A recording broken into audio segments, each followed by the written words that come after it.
This week's episode of The Grid is sponsored by Impix. Shoot today, upload tonight, we ship tomorrow.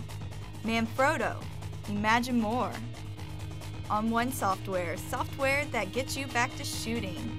ADORAMA, more than a camera store. And Tiffin, helping create the world's greatest images.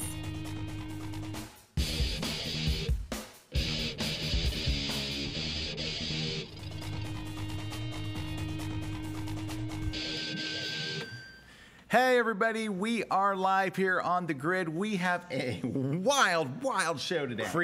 Crazy show. It's going to be good. This is going to be really good. I got to tell you, this is one of those shows where if you will stop right now, send out a tweet, go on G+, go on Facebook, whatever. I'm really excited about this show because here's what it's going to do. People are going to learn, I think, a ton about photography today. I think a lot of people are going to be really mad. I think a lot of people are going to be really happy. I think at the end of it, if you keep an open mind, you are going to see things in a new light.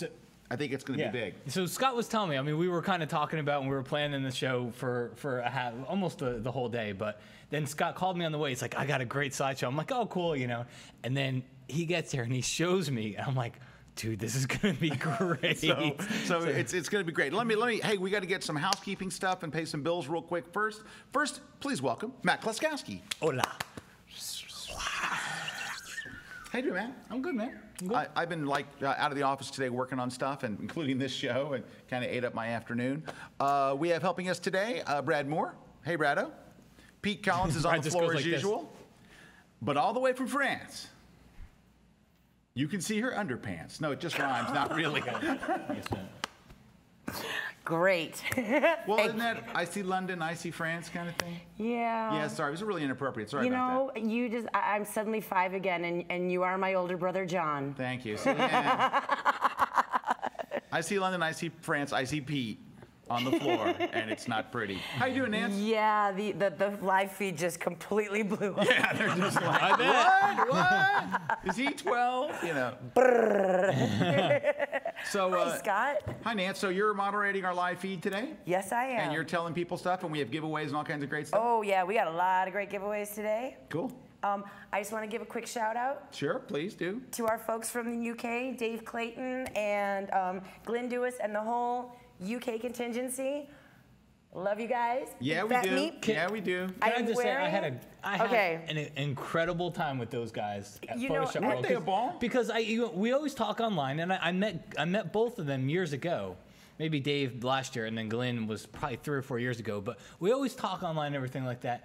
I had an absolute blast hanging out with those guys. They're like family. Yeah, I mean, they were some of my most memorable friends from Photoshop World. Absolutely. Hey, Glenn taught a class and he killed it. Oh yeah, killed. I just wanted to say a thank you really quickly because, you know, I mean, as everyone knows, the theme for Photoshop World was, you know, the election and everything, and there was all these vote Matt and vote Scott and vote Pete signs, and Dave Clayton made a vote Meep pin. Oh, isn't that nice? So, thank you. Hey, Nancy, I noticed you're really kind of dressed up today. Did you have a job interview? Do I now? Should I go get one? Are you trying to tell me something? No. All right. I mean, you got a coat on and everything. I'm like, uh-oh. Well, it's cold in here. Oh, okay. It's cold. That's good. All right. Hey, couple things. London, Light It, Shoot It, Retouch It. My last stop for my Light It, Shoot It, Retouch It tour is coming up on April 28th. We're going to be in London. It's going to be a lot of fun. I'm going to make sure that I see Dave and Glenn while we're over there. And I can't go. I know you can't go. I can't go. I'm teaching Lightroom. I was going to go, and then I'm teaching Lightroom that week. So yours is April 28th, right? Yeah, when's yours? Mine is Monday, April 23rd in Minneapolis. Yep. And then Thursday, April 26th to LA. And then Monday, April 29th, 30th, 30th, whatever it is, in Chicago. And this is your Lightroom 4 tour, the Lightroom 4 tour. In fact, I've been writing the workbook for it all day.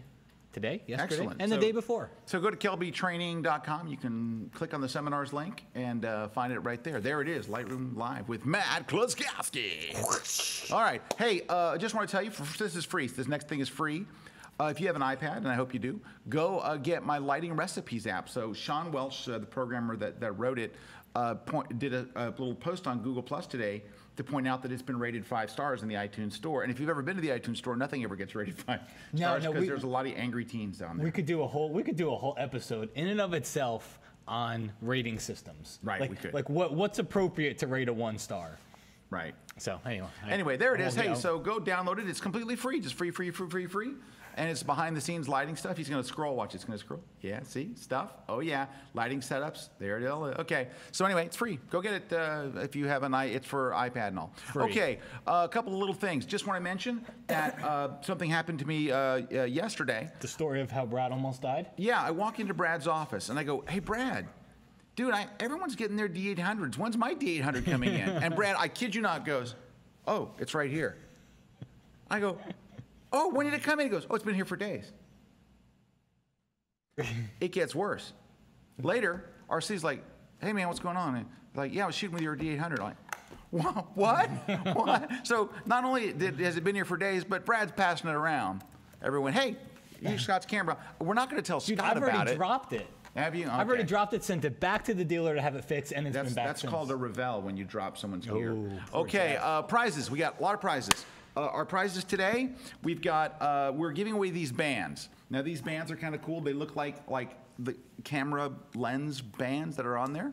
And who are they? Who makes these? It's because these guys are a guest blogger next week. Adam El Macias. Adam El Macias. Lens bracelets. They're very, very cool. So we're giving away some of those today. We have the Perfect Photo Suite 6, the entire thing, the whole thing, and this just came out. Look at this. Is the entire 4-book set, volumes 1, 2, 3, 4 of my digital photography book. It's a series, library, whatever you want to call it. Just got these in. We're giving that away today, too. Lots of fun. Hey, one last thing. On Google+, because I'm on Google+, like all day, every day, I want to just let you mention, if you get a chance, go by my Google+ page. It's Scott G+, the letter G, PLUS.com. Or I've been posting a bunch of shoots lately. A pro golf shoot with Tiger Woods, some hockey shots, some car detail shots after watching Tim Wallace's class, and also some classic warbirds that I shot. And I hope you'll there we go. Hope you'll follow me over there on G+. I passed the 1.1 million followers mark over there, which is exciting. So I would like to make it 1.1 million plus. So go over there. And all right, we're gonna. Oh, did you say something? Can I give you props? Please do. Didn't this book make it up to like number 7 or 6 or something of all books on Amazon? It did. It was. So that's the big highest congratulations, I've ever had a book. man. Thank you. I'm excited. Actually, like this isn't just. It's not just computer books or photography books. This is of all books on Amazon.com at number 7, right? Yeah, it was number 7. So congratulations. It was a wild day. Thank you. That's great. Okay, so I know I'm speaking really fast, but I want to have enough time to cover everything. So we're going to take a short break. I want to talk about our topic today. Our topic today is reverse critiques. So instead of going like what we've been doing with our live critiques and saying, here's what's wrong with your photos, we're going to look at here's what's right with photos. And we're going to do it in a very different way. Plus, we're going to talk about, right when we get back from this break, the 5 images you should never have in your portfolio. Not just what they are, because we've talked about those, but we're going to explain exactly why. Right after this break, don't go away. We're back here live on the grid, taking your questions too when we come back.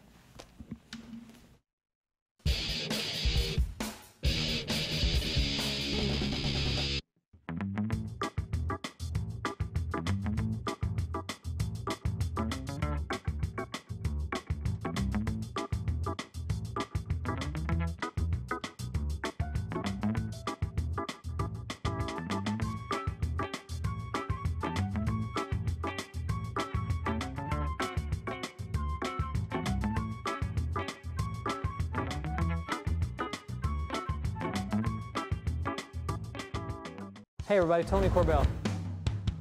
For me, it's always been about light control. It's light quality, light quantity, light direction. Think about the light tools that we have to work with.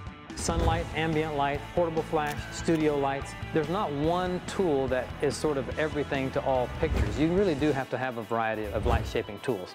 And in this case, we're going to look at several of them. If we can take those 4 tools of light and understand all the controls that we have, what we can do with our photography is unlimited.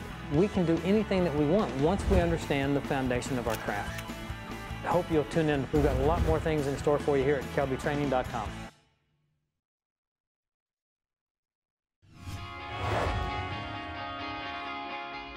Hi, I'm Corey Barker, author of the new book, Photoshop Down and Dirty Tricks for Designers. My inspiration for the longest time, even since I was a kid, has always been films, television shows. You know, everybody says, you know, don't watch too much television or movies, but, you know, in my case, it actually helped because it really fueled my creativity and curiosity. I wrote this book because I know what inspired me as an up-and-coming designer, and this is the book I would have been looking for. There are books out there that teach you the program, but don't teach you to be creative, and I think that's one of the things that's going to be different about this particular book, is not only does it teach you things about Photoshop, but it also teaches you how to think and look at things a little differently and maybe a little bit more creatively. If you're starting a designer, or even if you've been a designer for years, you're going to get something out of this book. We start from scratch or start from a basic photo and go all the way to the end to a finished product. There's no opening up a file that's 60% done and then showing you how to do those final touches. No, we're going to go from the beginning to the end on every single tutorial. Whether it's you're trying to figure out how to create that great logo effect or even do a full-fledged poster, you're going to have the elements and tools you need right here inside these pages.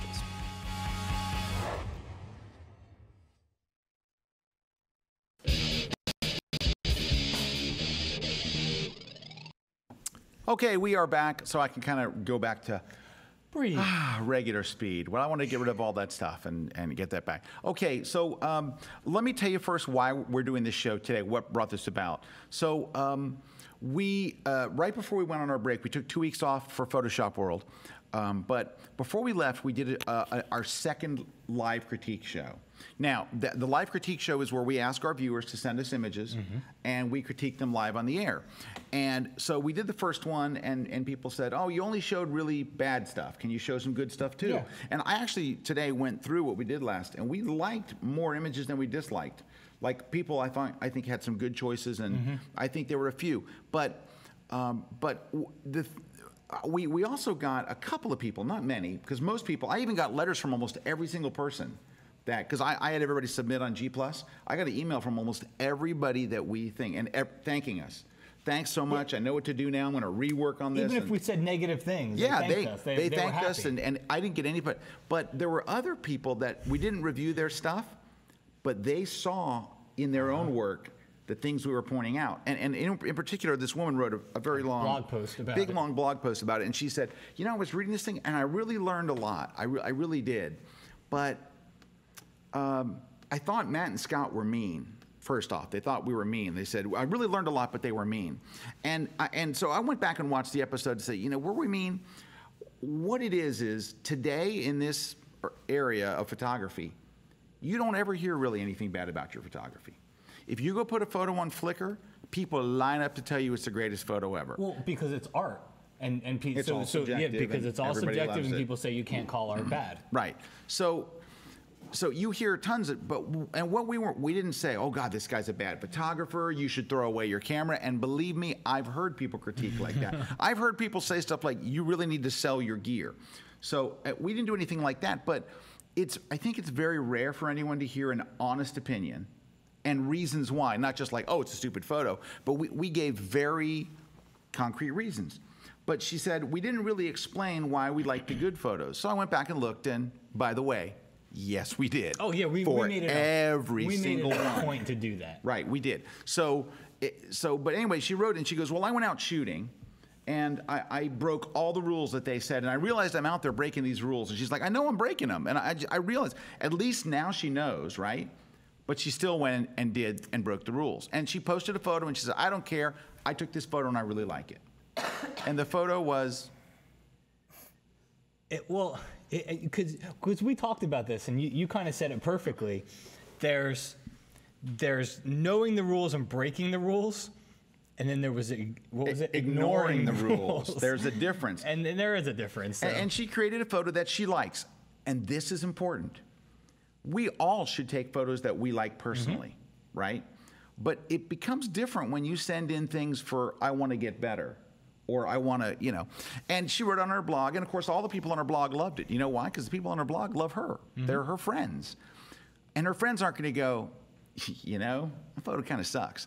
So what we did was we tried to give, not mean, we never called anybody a name or something, but so it got me to thinking though, because I think what we want to do today is what we call the reverse critique, is to show, here's a really good shot and here's why it's good. And so well, I'll talk about that in a moment, but first we also got called on the carpet numerous times, by not by 500 people, but by 5 people, that I mentioned not to shoot these things, but I didn't say why. So I want to start off by saying, here are the 5 things you should never have in your portfolio. But I want you to understand this, and this is really important, because people seem to gloss over some of the things that we say. You can shoot these things and put them on Facebook. You can put them on Twitter. You can share them on G+. We're talking about your photography portfolio, where you go, this is my best work. Judge me as a photographer on this. Also, do we have to tell everybody why? I mean, isn't there, I guess, because that's what got me thinking, is like, isn't it okay to say, you can't shoot this? We didn't invent the reason that you can't shoot it. So, I mean, I don't know. Right. I guess to say, it kind of goes to what's on the screen here, so let me explain what they are. Here are the 5 things that you should not have in your portfolio, ever, ever, ever. Cats. Cats are fine for Facebook. They should not be in your photo. I don't care if you have the most wonderful picture of a cat, it should not be there. Number 2, homeless people. Number 3, dead trees or tree stumps. Ooh. Tree stumps, if you do a workshop for landscape photography, I'll guarantee you half the class are going to shoot tree stumps. Oh, they'll pull them into the scene. I've seen it happen. I've seen people dragging them in. Yeah, tree stumps. Number 4, anything or anybody ever, ever, ever on railroad tracks. Ever. I don't care. Don't get the guy with the guitar over his shoulder. Don't get the model on the railroad tracks. Should be off limits forever. Number 5, flowers. I'll have to talk about flowers last because there is a particular reason why. But here's the thing, and for everyone out there, I've come up with an analogy I hope will make this really click. So for those of you, okay, who out there real quick is a designer, has some work in design? Okay, good. All right, good, Pete. Oh, that was okay. Me too. All right. So here's the thing. In the world of design, I don't care if you are a first-year student at a design, so you're a beginner designer, you learn very, very quickly that there are certain fonts that you are never, ever to use. You're never, ever to use Comic Sans. Comic Sans, I actually wrote this quote down because I found it on the web. It said, Comic Sans, this is indeed the AOL of fonts. The very accessibility that made it popular and novel in the 1990s became its downfall. These days, just like an email from a .AOL account address has a distinct lack of credibility, an email written in that font makes the sender seem ridiculous and out of touch. So that actual font makes you a chump if you use, right? And there are videos, you can go to YouTube and watch videos making fun of Comic Sans. Yeah, can we show my screen? Videos. Can we show my screen? I want to show Comic Sans. So you'll go, oh, that font, yeah, that's really bad. Okay, so there's Comic Sans, right? That's a very, very, don't ever use this font for anything unless you're writing a ransom note, okay? So I have a couple other fonts that I want to show you. One of them just came up on screen. Right. Somebody must have sent it in. Yeah, I think it was just Brad. Okay. Oh. So let me show you another one. Papyrus. And it's just funny. Before I even showed it, Brad wrote on the screen. Oh, was it down there? Papyrus. This is another font that if you use, literally the entire, anyone that knows anything about fonts will immediately go, they're a chump. They're not, this person knows nothing about type. All right? Here's another one. Bradley Hand. This is another one of those fonts where if you use this, I know your name is Bradley, but that's okay. It was named after him. It was named after Brad. If you use this font, literally, you will get no respect. A couple of others, Brush Script. Ooh. Pete, Brush Script. Mistral, right? So, Hobo. Lucida Hand, that's another one. So there are these and guys, if you go on the web and search worst fonts, bad fonts, idiot fonts, stupid fonts, you'll see these come up again and again and again. That's the problem. That is in fonts, everyone knows. If you do those things, you're an idiot. That's it right there. When you shoot your cat and put it in your portfolio, it's like Comic Sans. When you take a shot of a homeless person, and here's why. This stuff is the most lowest hanging fruit. There's homeless people everywhere. There are tree stumps everywhere. There are railroad tracks everywhere. These are things they're everywhere. They're not hard to shoot, and this is what brings us down to flowers. If you take a flower shot, it better be an outstanding flower shot. Here's why. Flowers are beautiful by nature. It's not like, wow, you found a good-looking flower, good for you. Flowers are gorgeous. Flowers are a gift from God. They're everywhere. They're just like, look at all this beautiful stuff. Yeah. If you can't take a good picture of a flower, you're in trouble. Timothy J. Ritter just wrote, every time you use Comic Sans, a kitten dies. And that's true. Okay, now, so here's the thing. When you shoot those things, that low-hanging fruit, the model on a railroad track and all, you will never get any respect from other photographers. You are the chump. You don't want to be a chump using Comic Sans. And there are people that right now know that Comic Sans is for chumps, but have a cat in their portfolio. So I'm drawing that line for you. Don't use Comic Sans, no cats. Don't put a cat. I just want to say before we go, do not forget, cats are fine for Facebook. Right? Yeah, no, cats are. That's where you show pictures of your cat. Exactly. Look, Mom, it's Mr. Mittens. You know, right? We're talking about your photography portfolio. Virtual Dad writes, my portfolio of cats eating homeless persons by the railroad tracks, hidden behind the flowers, is now defunct.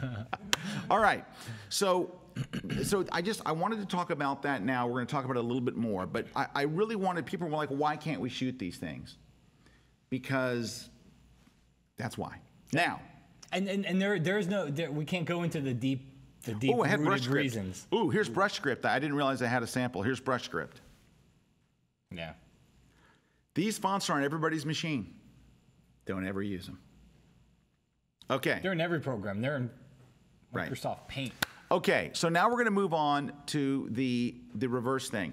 And so what I thought would be a really great way for you to understand, because we would show a picture in our last show and go, see this guy's picture? It's taken at the wrong kind, and this is that, the other. But we didn't have any way to really go, this is what it should look like, and this is what we're comparing it to. So here's what we did. We went to 500px. So if you've never been to 500px, it is a wonderful site where photographers post their work. But it's become kind of where serious photographers go. I don't mean professionals. There are professionals there. Yeah. But it's people who are just serious about that. You see a lot of very, very good photography at 500px, a lot of it.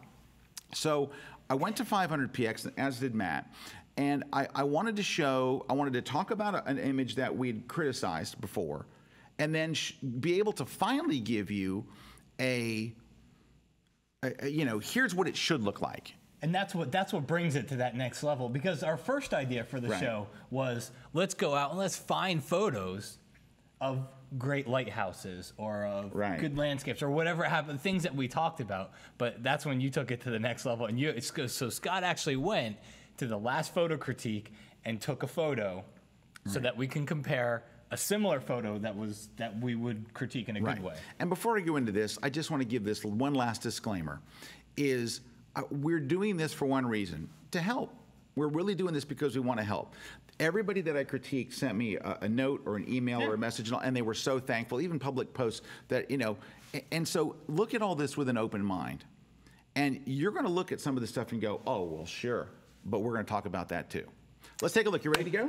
There's one comment up there. Brad took it off, but Max Kimmich, I think it was, said, you guys are condemning cat photos. He said, what about dog photos? Is that okay? No, it's not okay. Now, here's the small exception. Let's say you are a family or portrait photographer. Yeah. And you do a lot of family portraits. And so you're taking family portraits on the beach, and the dog's running with the kids, and they're holding on to the dog. That's different. That's different. That's not a picture of your cat. Yeah. All right. So. Okay, so let's go. So you guys that saw the show 2 weeks ago will remember this shot. There were two deer, right? It wouldn't be Deer. deers. Potatoes. Deerses. So there were two deerses, and here they are. Hey, Nancy, I know you're moderating, but can you come over and just look at the screen? Because I want Nancy to see what we're doing here. Yeah, because this first one just she doesn't hits get, you. well, I think it gets worse and worse, actually. But all right, so can you see? These are the deers. Okay. All right. So here's how we criticized this in our critique. We said, well, first, we need the picture back up. I'm sorry. Is the deer are standing on a very, very busy background. So they're busy. Number two is the deer aren't doing anything interesting. They're just kind of standing there. This looks like, oh, there's two deer in the yard. Grab your iPhone camera and take a shot. Mm-hmm. But this is what somebody turned in for us to judge their photography. And it's like, so the lighting is bad. The deer aren't doing anything interesting. The background's not interesting. The background's not interesting. It's just, it looks like a snapshot. So how is a photo of two deer supposed to look like? Like this. So this is where, and we talked about one of the problems with this shot was there's no separation from the background. Look at the separation here. These are still two deer, but the deer are doing something interesting. The deer are in beautiful surroundings. There's atmosphere, there's separation, it's good light, it's everything that the other photo wasn't. And that's, now this is again taken by, I don't want to say an amateur because I don't really know what this person's job is, but I don't believe this is a professional deer photographer. I don't think it's like, what do you do for a living? I'm a deer photographer. I shoot deer. Because when you say in Florida, I shoot deer, it brings up an entirely different thing. Oh yeah. But when we look at that photo, I've seen a million photos of deer like this, but I'm looking at this and I'm going, what would make this better? Well, it not being square, being further back, everything that this photo is. Better light, better composition. So that's what we're going to do as we go through here is look through those and show. So what is it about here? Well, first, these deer are in the middle of the photo. That's a great place for target practice. Put it in the middle. These deer, one of the things that adds strength to this is that the deer are lower in the frame. Compositionally, yeah. Compositionally, the deer are lower in the frame. They're over to one side. They're not right in the middle because the middle would be here, right? So they're over to one side. They're shot in beautiful light, right? Like first morning light, which we talked about a lot on that show. And they're doing something They're interesting. doing something interesting. He's eating up here, and the other one's like, hey, did you get it? Yeah. All right. There's also atmosphere in the shot. The fog in the background helps separate the deer from the background. I mean, and look, your horizon line is very low.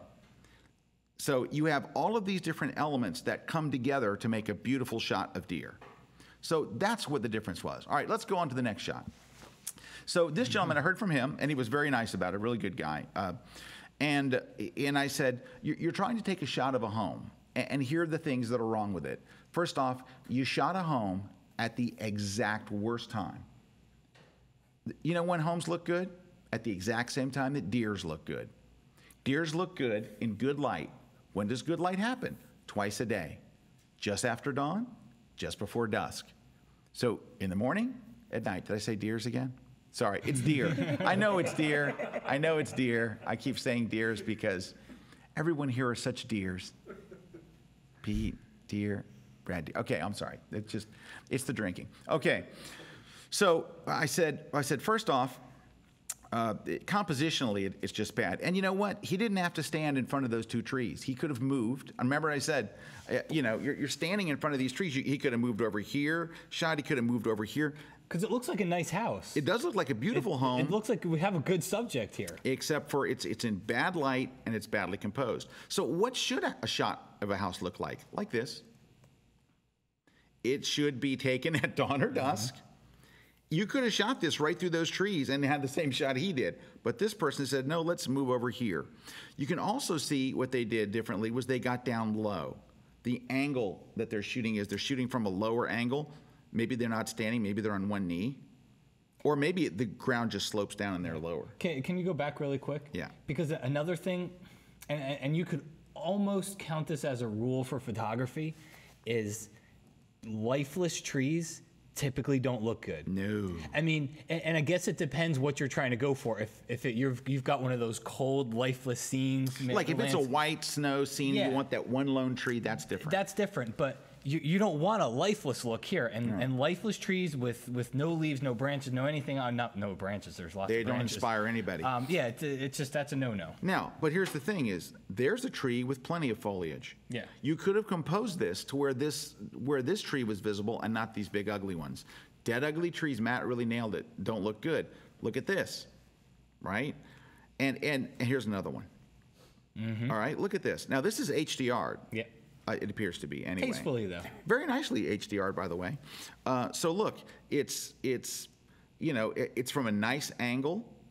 It's also kind of down low, but it's taken late in the day. Look at the nice sunset in the windows, beautiful sky above, and you have this kind of ugly tree here, and you hardly even notice it. Yeah. So this is kind of when you're shooting for a home shot, and you're going to hear this again and again through this. I hate to even do this, but the thing that we said in the last show was looking at all the photos before I showed them to the audience. I said, you know what people are not getting? The simple importance of light. There are 2 times a day where beautiful light happens. Shoot at those times. You know how much better his shot would have looked if it had been there at sunset? Mm-hmm. It'd have been night and day. Yep. You wouldn't have had all these harsh shadows on the floor. You would have the soft shadows. Look at that soft shadows you see here. All the shadows are soft and flattering. It looks much, much better. All right, let's move on. Now, this was the shot. Remember this one? We liked this shot, but we had a problem with it. So here are the things that we didn't like. We kind of liked the lighting on her, but we didn't like the floor was a bit overlit. We mentioned that. But the big problem was, because of the angle that he shot this shot at, and because I'm not really thinking about what's going on outside, you have a very distracting, literally ugly outdoors. You have cars over here and all concrete. It's not very pretty. So jumping in the air, dancing good. Yeah. Lighting not bad. But attention to background. She's backlit and everything. I mean, Right. it's got good quality. So what would a good jumping in the air dancing shot look like? Like this. From Tony Dudley. Hey, I want to give some props to the people that did these two. Let's go. David Brookfield on this one from 500px. Richard Steinberger that did this one. And back here, Budi Celine Klein. Klein. Could be Klein. But anyway. C. Klein. Yep. All right, here we go. So look at this shot. Look outside the windows. By using an f-stop that put what was outside the windows out of focus. So probably f2.8 or f4. By using an f-stop, that puts her in focus and puts the background out of focus. Now, here's what you could say. Oh, well, sure, he got a great shot like this, because he's got this really cool penthouse to shoot and all. This guy had a really cool place to shoot in. Yeah. I mean, from looking at this photo, because there looks like there's some strobe going on here. There's right? a strobe, absolutely. So he actually, it almost looks like he created this photo so that, because he could have overexposed it. Sure. If you lower the power, that he brought the background back in. Yep. Almost on purpose, you know, where he could have probably blown that out. Right. He could have made the outside completely white. Because it's daytime out there. I mean, it's bright out there. Yep. He could have done it to where it was blown out, or he just could have shot it at f2 and it would have been at least out of focus. But this isn't a good shot for like f11, right? A location shoot like this is not a good shot for f11. So you could say, well, I can't do shots like this. So what is different about this dancer and this dancer? The photographer that shot this one thought, let's bring a big giant scarf, right? I was just going to say that. Now, stylistically, this is a much, much more creative shot. And they thought about this. Also, look at his angle. He's shooting from a low angle, right? Mm-hmm. He's probably down on his knees or even laying down. Look at the foreground. This guy's like shooting from a ladder or from a second-story loft. You take all the height away. Yep, you don't get any feel for how high she is. Yeah, I mean, the shadow helps a little bit. Right, well, the shadow does, that's true. But outside of that, but this is shot probably with natural light. So this guy worked harder than this one. This one actually had to set up lighting and test it and work it. This one just used natural light. But you know what the difference is? And it's not that this photographer has any better equipment. In fact, this photographer could have shot this with any DSLR. A Canon Rebel would have done it, you know, anything like that. All right. So over here, same thing. It could have been the camera and equipment that this photographer has could have cost the same or more than this photographer. It's not. This is not about the equipment. This is about the creativity and composition of the photographer. This is where the photographer really made the difference. And that's Tony Dudley. Good job, Tony. So this is a flower shot. We talked about if you're going to take a flower shot, it better be one heck of a flower shot. All righty? So let's go on to the, what should a flower shot look like if you're going to take one outdoors? Like that. So here's another one from 500px. Dashi Telek. Right? Tashi Collect, shot with a Canon EOS 40D, I guess. Yeah. Shot with an EOS 40D, so it's a camera that's what, 4 years old, 3 years 70 old? 70 to 200 f4. Yeah, an f4, so not even at 2.8. That's not an expensive lens. The Canon 70 to 200, which is a great lens, by the way, is less than $1,000, I believe, for their 70 to 200. When you go to their 2.8, it jumps up tremendously in price. 5.6. Shot it with a macro lens. Oh, so it's actually a no, it's in the category of macro. But, yeah. So, but that's a beautiful shot of a flower. If you're going to take a shot of a flower, it better look like this. And what we said about this flower was this. Number one, you're not close enough. Number two, the lighting's horrible. And number three, you're shooting down on it. It's a distracting background. You didn't blur the background enough. And then look over here. All right? So those things make a difference. And I'll guarantee you, this guy probably has a more expensive camera than this guy. Because this guy's camera is the EOS 40D, is literally 3-4 years old. Yeah. You could probably buy it for versions old. Probably 2007. 2007? I'm sorry? Okay, 5 years old? Oh, thank you. So it's 5-year-old camera. You could probably buy it for $400, $300, right? Look at the kind of work he's taking with that. But there's a huge difference. He's doing what I talked about in my digital photography book. Is you shoot flower, don't shoot down on flowers. Nope, you shoot low. way down, shoot down low, and it's just Shoot a perspective beautiful. people don't normally see. So here's another one from 500px, Kwazumi Ishikawa. That's a beautiful flower shot, and it's a different looking flower shot. How hard is it in America to find this flower? But that's an interesting, look at the colors. There's a whole nother thing going on. You could almost say that color is the subject here, but it's beautifully done. He's using a Nikon D200. Well, when do you go and look up what what it would cost to buy a Nikon D200 today? So so again, it's using natural light, but he's down low, right? He's shooting a beautiful subject in a beautiful way. And he shot it at an f-stop and it's probably a macro lens again, because, or a lens that has macro capability. So that's very nice, very, very lovely. Kazumi Ishikawa, beautiful work. Okay, remember this guy? Oh, the car. Yeah, we spent quite a bit of time on saying, you know what, because people shoot a lot of car shows. Everybody loves to go to a car show. Right. And so then here you've got a very, very busy background. People walking around, look, you got this guy eating over here, you got these people. So I went and I wanted to find auto show shots taken outdoors at a regular public auto show, because that would be a similar, deal. And so I even actually found almost the same car, shot by somebody else in the same thing. Now, I just want to, I just rotated it. That's not good. Undo. Yeah, thank you. Nice job there. I'm like looking at it. D200 is around $400. So he shot that beautiful shot with a $400 lens. All right. So I said, you shot this car at the worst possible time. What do cars look like in the middle of the day? The same thing, everything looks like crap, crap. So he shot this. Look at this shot. Now, this is still taken. Look at the styling. Now, this is off 500px. Attila? Hadju? Attila. All right. Taken at the Birmingham Classic Auto Show in August. Now, what he did was he put the sun behind him. Look how low he is. So what did he achieve by shooting this shot on his knees? He got rid of this, this, and all this distracting stuff.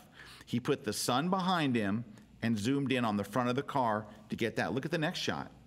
Same auto show, same time. You don't see the people milling around. You don't see any of the stuff. And he positioned himself to where the light looks good. It's later in the day. Well, it's a cloudy day, too. That really, really helped. Look at this one. Yep. This is what we talked about, shoot details. Heightened detail. Right, and you can even see, look, the next car is right next to it. But you don't even notice it because he shot details. But look at when he shot it. This wasn't shot at high noon because look at the highlights. The highlights and the light. The shadows are soft. The shadows you see here are not hard, edgy shadows. Look at the shadows here. It looks like it was drawn with the pen tool, right? So that's the difference when you wait for the light to get soft or you wait for clouds or something, you get that stuff. So Gary Desk on that one, and I still feel so bad for what I did for this guy's name here. And it was shot with a Canon EOS Kiss X4. What is that? All right, don't know. It's a camera. It is a camera, and he shot it at 18 millimeter, so wide angle, 80th of a second at f9. So. And so I think one of the things that's worth saying is sometimes those situations just don't happen. You know what I mean? Like you're there and it is a bright sunny day. Right. And there's trees and there's people. I mean, there's not always going to be like you kind of have to get lucky that there's clouds there that day. Which softens the light. Now this was lucky that it did soften the light. But here's the thing is, and this is where the having to be a photographer comes in. When you are out at a car show and it's 12 noon, this guy figured out how to shoot it. This guy figured out how to eliminate distracting backgrounds. He figured out how to compose the shot to where it makes the thing look good, and he worked the light. So that's the kudos I have to give these guys. They're shooting in bad light, but they still came away with some stuff. Most people aren't good enough to do this because they'll do this. Yeah. Okay, now. And sometimes it's good to know when to walk away. Right. Hey, I just found out in Japan, the Kiss X4 is the Canon Rebel 2 Ti. So very inexpensive camera, taking very, very beautiful shots. And there's that one. Okay. Oh, look at this one too. I like that one. Look at this one. Same thing. That's a beautiful shot. All right. This is a different guy, Dan Volkins on 500px, doing a beautiful shot with a Nikon D90 8 months ago. Come on, D90. Great little camera, but very inexpensive. Lens. We haven't seen anybody in here with a very expensive camera yet. Yeah. But you know what he did? He has good composition. It's an interesting composition. And you know what? He zoomed in so tight on the car that you don't see the next car. You don't see people eating in the background, and you see lots. And look at the shadows. Any shadows you see are soft and nice. And it's beautifully post-processed. Very nicely done, Dan Volkins. All right, next. Oh, here's another one. David Lawrence, shot outdoors. Look, you can see the car behind it. But he shot it with an 85 millimeter. He got right up close. But look at the light. You can tell this car is in the shade. Look what a difference the shade. Getting out of that direct harsh light, and look how nice that looks. Yep. It's a beautiful composition. It's interesting. It's very, very nicely done. But what makes this so nice? The light. What makes this so nice? The light. What makes this so nice? The light. The light. The light. Okay. Not the light. Okay. Baseball shot. I talked about this and I said, you know what it is? It's not an exciting moment. It's just a guy winding up, and this guy has an unfortunate pose, I think, in the back. But could crop in. You could crop in a little. Yeah, cropping would certainly. I think I did that, didn't I? I cropped in. But there's also not a lot of separation between him and the background. But the main thing here is there's not something happening here that you go, wow, cool shot. That pose happens 500 times a game. It happens again and again and again. You didn't capture an unusual moment. This did. That's a baseball shot right there, buddy. And it still got the crowd in the background. I mean, everybody, you know. Taken with a D700, right? D700 with a 200 millimeter lens. F2.8. F2.8, shot it wide open. That's why he stands out and the people right behind him are all out of focus. Because he shot it at F2.8, right? At 1400 ISO, which you can get away with no problem on a D700, no problem. Yeah. But that That's the kind of shot where people go, wow. Bad color. Shot in the middle of the day. Mm-hmm. Ka-chow. Ben Krause, good job, buddy. I think that's a fantastic shot. Yeah. Okay, we talked about this one. We said a couple of things. We liked some things about it. Yeah. So the photographer did some things that were very right. Number one, I got to look at the time. We don't have a timer in here. I got my here. How are we doing? I'm sorry. Okay. All right. So the photographer did some things right. Number one, he used a long exposure, right? He used long exposure. That's why the water looks silky. He could have gone longer, but he may not have had, you really need to use a a neutral density filter to kind of make it dark outside, and then he it's just not pretty. It's not a pretty area. It's not green. It's not lush. It's kind of busy, but he did some things right. Let's talk about the things he did right. Number one, he put some elements in the foreground. Number two is he let the long exposure, let the water look silky. This could use a tremendous cropping. This would be a much better photo in here, but at the end of the day, it's a bunch of brown rocks and dead stuff. Let's see what a stream waterfall like this could look like, and we'll talk about why. So here's one. Now, this is by Lance Rudge, also from 500px again. This is the first guy with a good camera. I don't mean a good camera, they're all good cameras with an expensive camera. All right. So Lance Rudge, a 70 millimeter at f/20, and so it's a long exposure. And this looks beautiful. So what's the difference between this photo and this photo? I talked about this on the show, and I think this is really important. The difference is this. Do you hear me how many times I said, to get amazing photographs, you have to go to amazing places? I mean, honestly, this isn't an amazing location. This is. You know what? Look at that. That's beautiful. Yuri Propkopniko? Yuri Propkopniko. Yuri. I love this. Okay. This was it's in Australia. I'm not going there. Yuri, who I'm guessing is not based in Australia, but Yuri went there and took this beautiful shot with a Canon EOS 5D Mark II, 23 millimeter lens, a 2-second exposure. But what really makes it, so what did Yuri do differently? Okay, here we go. What did Yuri do differently than this guy? Did Yuri use a long exposure? Mm-hmm. Did Yuri put something in the foreground? Mm-hmm. Why does Yuri's look so much better? Because Yuri shot an amazing place. And he's also, he's got good light. Look at the... he's got beautiful light. See this is not good light. Yeah, you can see golden light peeking through the back there. Good light there. Good light here. Right? Yep. So, how about this one? Mm-hmm. So, look at this. What makes Jeff's so good? Jeff shot this with a Nikon D7000, 1.3 second at f/10, and the deal is, he shot an amazingly beautiful place. And people don't even think about this. And complementary colors, too, on these, if you look. Yeah, I was thinking the greens and everything in the background, and the other one just... Like the green and the blue just really stands out. But it really comes down to this guy went to Proxy Falls and Cascade Mountains, Oregon. And he said, I had a lot of trouble getting a clean shot because the falls were absolutely raining down spray on the entire base area. But he got it. Yeah. And he probably didn't do anything essentially different than this guy did, except for shot it in good light and went to an amazing place. Okay? Yeah, if you go... Look at this one. Yeah. Tula Top, who's actually, if you look at this picture, it's actually Tiger Woods. So, doesn't it look like Tiger? It does. Okay. You know what's funny is the scale of this thing. So at first I thought that was a big waterfall. It's not. That's it's very just a small. tiny. Look at the leaves next to it. Look at the leaves right next to the waterfall. So this is a tiny little stream. But he picked out the details and he zoomed in. Now look at his shutter speed, 5 to 10 seconds. So it was probably darker there, right? But Canon EOS 5D Mark II, you can buy those used all day long. It's a very good camera though. 16 to 35 lens, some L glass. It's an expensive lens. But what did he do different? He went to a really, really, really cool place. Those are really important. Hey, we're going to take a break. When we come back, I want to read some of your comments.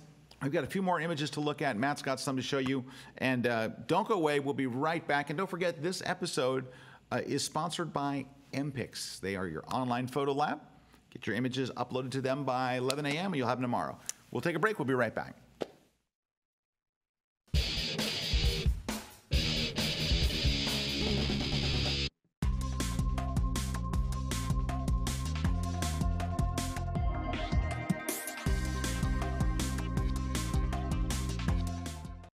Hi, I'm Joel Grimes. I'm a commercial advertising photographer. I've been doing this for over 35 years.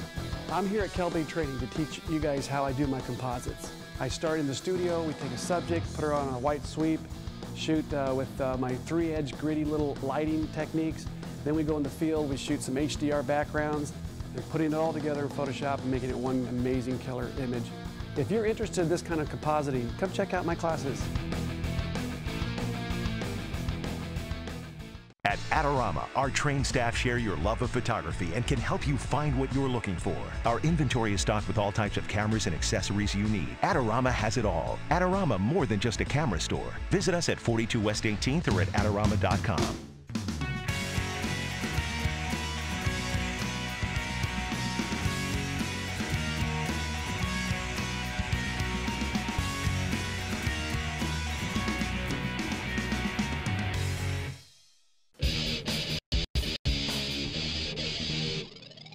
We're back. Scott Kelby here with Matt Kluskowski. A big thanks to MPix, of course, for being a sponsor of the show. Without them, no show. So go check them out at mpix.com. They are an online printing lab. I mentioned that. And they do giant prints. Frame them, mat them, anything you want. We love them. Go check them out. Hey, also, so Nancy just told me on the break that 500px is actually in our forums today.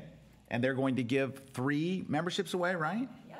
So thanks. Shout out to every. Cool. Hey, by the way, go to 500px and get an account. You can post for free. You can post like what, 5 or 10 photos for free? Yeah, but go ahead and get the. Yeah. You'll love it. It's an amazing community. Okay, I want to talk about a few more, and I want to look at some of Matt's got here. This is a shot that we talked about last time, and this is what I said. I didn't want to be mean because it's a cute girl in the snow, and I said, you know what? It's not hard finding cute girls. It's not hard finding snow, you know? But if you shot someone who was really dramatic, really, stunning or really different in the snow, and I said, it's a little out of focus in the background, but it's not. This really looks like we were on vacation and here's my sister. This is what it's supposed to look like when you shoot now, so what's the difference between this one and this one? First off, it's the subject, right? This is, someone who's got a real look to them, that's really, they're, and nothing wrong with her. She's very cute, but she looks like somebody's sister. This looks like an actress. Yep. Look at the depth of field. That's the biggest part, is the depth of field really does it. But also, it has a cold feel to it. She has the way the snow is falling and her eyes are blue and everything's blue. The color all works here together. And so what did this photographer do differently than this photographer? Besides, if they change this, if I could walk up and say, hey, before you take the picture of the cute girl, can you put it at f2.8? What would the difference be? And this is really important. It's the subject.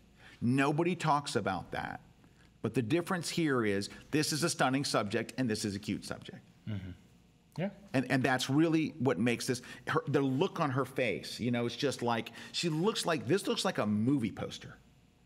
All you have to do is right up here, the cold. She didn't come in when they said, don't go out. It's too cold. One woman. Okay, anyway, but that's the big difference. This isn't a photography. It's like, could this guy have taken this picture if she was standing there at f2.8? Yeah, I think it's just natural light. You put that subject in this guy's hands, and he'd get a shot very, very similar to that. Absolutely. Hey, I want to read a comment from RC. Very, very good comment. RC says, think of it this way. Imagine if you play baseball at your garage at home. Oh, I'm sorry. Imagine if you play basketball at your garage at home. Can you dribble with 2 hands? Sure. Can you dribble with your head? Sure. Can you throw the ball high in the air and maybe get the shot? Sure. You love dribbling and you love basketball. But all of these things will get you laughed at if you tried to join even the most basic basketball team. Just because you love it doesn't mean there aren't rules and that your love can bypass those rules. RC. Good point. Brad had a good comment earlier. I wanted to mention it. Brad said, even if you do shoot these shots to please a client, like cats and railway, it still doesn't mean you have to put it in your portfolio. Yeah. You're being judged by the images that are in your portfolio. So keep that in mind. Next. So this guy, he had a landscape shot, and I said, you know, it's not a bad landscape shot. So what's right about it? There's good things. He took it later in the day. Good clouds. Good clouds. The subject is a tad boring. Yeah. And there's water over there and a bench, but really it looks like a nice shot you took with your iPhone. Yeah. Good time of day. Good idea. Just right. Bad location. So what should a landscape shot look like? Like this. Now, I know what you're saying. Oh, well, sure, he went to this amazing place. Yep. Yes, he did. Stop the sentence right there. That's exactly the difference between him and Rory Walwork is Rory Walwork went to an amazing place. But then, in the amazing place, he made an amazing composition. He did something that this guy didn't do. He has no foreground element. Mm-hmm. Rory has a terrific foreground element. Look at all the things working in this. First off, he's got a great foreground element. Look. Good lines. Leading lines leading you into the horizon. His horizon line isn't right in the middle. He has interesting, mountains and a beautiful sky. This is shot at a beautiful time, too. Yep. The sky's looking good. I don't know. I can't tell. I think the sun's already down. Look over here. Yeah. Sun's already down. But this is a beautifully composed shot. And Rory got down low. I was just going to say, he put on a really wide, it doesn't say what lens he used there, but he put on a really wide lens. Probably 14, 16 millimeter. Instead of not putting on a wide lens and cropping all that out, all the foreground out, and he would have had a very, very different shot. Look how close these flowers are. He probably had to be laying them, standing in them. It makes you feel like you're standing there. It makes you feel like you're standing there. That's a beautifully done shot. This is a nice little snapshot. That's beautifully done. All right, here's another one. I said, okay, here's a water shot. And I said, granted, it is a pretty sky. The water is nothing. It's I think that's a lighthouse? Lighthouse. So the lighthouse is not even a part of this. Yeah, it's not even, you don't even know. So what is it supposed to look like when you take because there's a sunset everywhere in the world every day. And a lot of them are gorgeous. We live in Florida. My gosh, they're incredible ones. Take a look at this. That's a beautiful sunset. You know what he did? Look at the nice foreground elements. Low angle, good horizon line, amazing clouds. And he did something a little bit more creative, is he put on a neutral density filter. Yep. And did a long exposure. It is a long exposure. You can tell because look how the clouds moved. And when you just look at it, it's just water and clouds. And it's got a little bit of foreground, but nothing that isn't all over the place. He doesn't have this amazing mountain or structure or something in the foreground. Nope. It's rocks. Canon EOS 7D. Canon 7D. A 10-22 lens. Right. All right, remember this guy? I said, so this guy took a church shot, and I said he's got all this stuff blocking it, and it's taken in the worst light ever. Here's another little church shot, black and white as well, but this guy doesn't have distracting things. He has interesting things in the foreground. Mm-hmm. He positioned himself at a low angle, not standing, low angle, put elements in the front. He has an interesting sky, not dead brush, and an interesting looking angle on the church. So again, Ah Hyung, I don't really know how to pronounce his last name. I'm sorry, but anyway, very good photographer. And now this guy, remember? Good one. So I told this guy, I said, look, the guy's in concert. There's concert lighting, but Brad Moore will tell you, because Brad Moore is an excellent concert photographer. Brad would look at this and go, you know what's wrong here? This is not a moment. It's not where he's doing anything interesting. It's not. It's just any guy playing guitar on stage under studio lighting. To make an exciting concert shot, you need action. You need that moment of something like, I don't know, this. All right, here's another guy. But that's a moment. See that? That's a moment. That's a moment. Anna Salinskaya. Anna, very lovely photo. This one, Javier Bragado. Very, very nice. Great, right? Yep. And there's not amazing lighting going on there. It's just one color light, right? But you've got the sweat, you've got the action. These are shots also taken on stage. Look at this one. And this one is, look how grainy it is, dude. Yeah. Grainy, grainy, grainy. And it's the band Biohazard. But, dude, that's a great shot. How about this one? Yep. Right? These are ones where you're talking about they waited for that moment, and that's what they're showing. Also, here's a big point to all this. They might have had the other shot. They might have had the shot where the guy's just standing there and looks lifeless and doesn't look good. But that's not the shot that they're using. They didn't put that on 500 PX. They're using this shot. I'll guarantee you, and Brad will tell you, you know, you get 3 songs to shoot. Sometimes they're doing amazing stuff. Sometimes they're waiting for the other guy to finish his solo. Oh, I lost my feed here. Hold on one second, everybody. I lost my feed to the computer. Let me grab it back real quick. Is that the last one? Are we? Yeah. All right, we're just about out of time. Yeah, hey, no. You guys started 2 or 3 minutes late. That's right. So we're taking that time back. All right. Okay, Gosh, here we go. Darn it. Remember I said this bride. I said, here, so you shot her outdoors. It's not a very good composition. It's the background is out of focus. But that's, I don't think, you know, I said the skin tone's terrible, or this is kind of blue and all. A bride, if you're shooting outdoors with a nice lens that you can put, should look like this. Mm-hmm. So Nicole Sarah, beautiful shot, taken, you know, obviously in natural light outdoors, so no special lighting, no weird stuff, and it's beautiful. How about this one? Look at this one. Natural light, beautiful shot. Sean Molan, but Sean shot it with an 85 millimeter, 1.4, the lens for weddings this year. Very nicely done, and you know, but also a great subject. And then look at this one. Now this is off the chart spectacular, I will say. So this is probably using some kind of lighting because you see a lot of intentional lens flare. I think this is an absolutely fabulous, like amazing wedding shot. Cleo Natasha Kapanos, beautiful, beautiful shot, just really, really amazing. Looks like a Russian wedding photographer, and there's some incredible writing. And here's one more. Now, this is, so we have a bride that could potentially be a well, I threw this in there. I said, because, you know, there's people that are saying, what about if I don't have that stunningly beautiful bride? There's still beautiful photos you can take. Right. There we go. Okay, this one we showed real quick, woman in a fur outfit.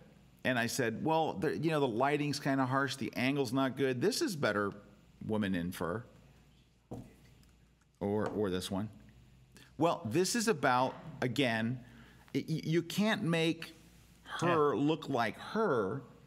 It's not the lighting and other things, but sometimes you have to realize the truth is it's about the subject. Yeah. If you photograph, it's like landscapes. If you photograph a phenomenally beautiful landscape, it's going to look one way. I'm not going to get landscape photos like you just showed me in Tampa, Florida. Right. No matter what I do, I'm never going to get something that you're not going to go to Dallas and get those. No, you have to go to the place to get All right. it. Or hey, we have to. Everyone's telling us to cut here. Real quickly, Joe McNally said this. I mentioned it in our last class. Want your pictures to be more interesting? No. Stand in front of more interesting stuff, and that includes people. I have one last thing I need to say before we close the show, but Matt, I wanted to let you go for just a second. Yeah. But while you're getting ready, don't move. Okay. Nancy, giveaway time. Let's do it, baby. Okay. All right. We're not going to publish any more comments for the rest of the show. Everyone that is an approved commenter, of course, you can't enter. We are giving away 3 500px accounts. We are giving away 9 of these lovely lens bracelets. We are giving away 1 box set of Scott Kelby's 4-volume digital photography book with the limited edition slipcase. And we are giving away an On-One Perfect Suite 6. So, your name, your email, and the prize you want. Type it in the comments and submit it. And we will not publish your name or your email. We will just collect them all. And after the show is over, we will go through, randomly pick the winners, and notify the winners. That was lovely. Thank you. Okay, Matt's got a couple things, and I just want to... We briefly talked about this in the beginning of the show, but one of the points also is that it very much matters where you're from and where your frame of reference is for all of this stuff. Right. So here's an example, because I remember I posted this photo online at one point. I went on a trip to the Northeast. Yeah, can we see Matt's screen? Oh, yeah, sorry about that. I went on a trip to the Northeast, fall color, so last October. Can you not see my screen? Hold on. It's back. Can you see it now? Close? Okay. There we go. So I posted that, and somebody wrote, a lot of everybody, I love it, great. Somebody came in and said, I live in this. I drive by it every day. Yeah. So it's a frame of reference to a lot of people who live in that. That's nothing great, but to somebody who doesn't. So here's another, and I posted that one too. Again, they're like, it's a stream, but a lot of people don't live where there's a nice stream and beautiful color and trees and all those things. Now, this one goes right into the last example here. This one's right from 500px, but travel. Sometimes, so wherever this is, Bangkok? near Thailand, do you know what people in Thailand would think of that? Yeah, it's a regular old shot. It's some guy sitting on it. Right. But you show this, I'm like, wow, that's a great photo. It looks like there's a train that's going by behind him or something. Right. But, I mean, I lived in that town. Did you? Did you? So a lot of, how do you say it? Anna Chu. Oh, okay. Anuchit Sundarakiti? Yeah. That's probably not Sundarakiti. So if you're from the United States, you know what? You can go to a lot of places in the world, and you can bring back a photo that might even not be shot at the right time of day. Yeah. Might not be shot in the best location that's there, but it just looks cool because it's not from here. When I went to Dubai and I told the cab driver I wanted to go shoot camels, that'd be like someone coming here. Yeah. Well, that'd be like somebody coming to Florida and going, I want to shoot cows. You'd be like, you want to shoot Because there's a gas cows? station and there's camels next to it. Yeah, and they're like, what's the deal? There's camels like everywhere, So, all right, I want to leave you guys with this, because I think this is really important. I want you to really focus on this. We saw one photograph taken with an expensive camera today. We saw one photograph taken with a $5,000 camera. Almost every single photo you saw today, almost every one of the ones that we liked, were all shot in natural light. They were all shot with anything from D90s. I think that until we got to the D3, 40Ds, Rebels. XT, yeah, Rebel. Right. So when you think, oh, well, sure, he got this and he got that, they did something that you're not willing to do. And that's what makes their stuff different. This guy back here, can I just show this my screen again real quick? This guy here has the ability, he knew what to do. Exactly. He's got the right camera, he has the right lens, he knows to make a long exposure, he put things in the foreground. Composition. But he stopped just short of going to a fabulous place to shoot it. If he had taken those exact same techniques and stood in front of this beautiful thing, he'd be looking at his own portfolio and go, man, I'm really getting good at this. But do you see what I'm saying here? This is really important. When we talk about these things, about how important your subject is, I hope today, if you didn't get anything out of this, that you learned two things. That number one, who and what you're showing is what your pictures are of. If you want to have fabulous pictures of people, shoot fabulously interesting people. Shoot people that are incredibly photogenic and shoot them. And then the other part of this is, I hope that you realize that, and these sound so stupid and simply when I say them, great shots happen in great light. And great light happens every day, twice a day. You have to be willing to get up at 5 o'clock in the morning to get that beautiful light.